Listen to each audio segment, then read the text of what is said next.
Днес ще си говорим как да залепиме пластмаси и какви лепила да използваме.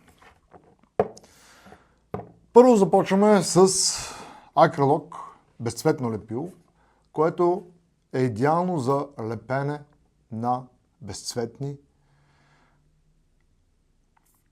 пластмаси. Тук говорим за PMMA, ABS и PVC-та. Изключително хубаво е, че това лепило продължава да бъде безцветно до 3 мм дебелина.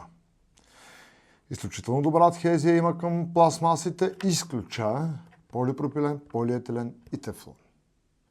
Всички други пластмаси се лепят прекрасно с акрилока CC Crystal Clear. Второто лепило, което е изключително подходящо за пластмаси, това е на Weldix Multipower 3. То е с изключително висока якост, по-ниска еластичност, около 50-60%, и е предназначено за лепене на твърди пластмаси. Използва се в производство на ветрогенератори, използва се в производство и при лепенето специално на епоксидни композити, където има много висока здравина. Също така, това лепило е подходящо и за лепене на поцинкована ламарина към пластмаса или на поцинкована ламарина към поцинкована ламарина. Отново искам да повторя, това лепило не е подходящо за полипропилен, полиетилен и тефлон.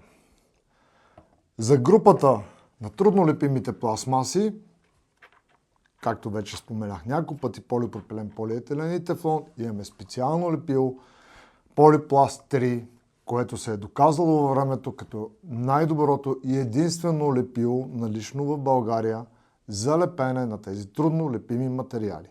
Използва се в машиностроенето, използва се в производства, където се лепат най-различни детайли, изградени от 3D принтери, също така и в производство на медицинска апаратура.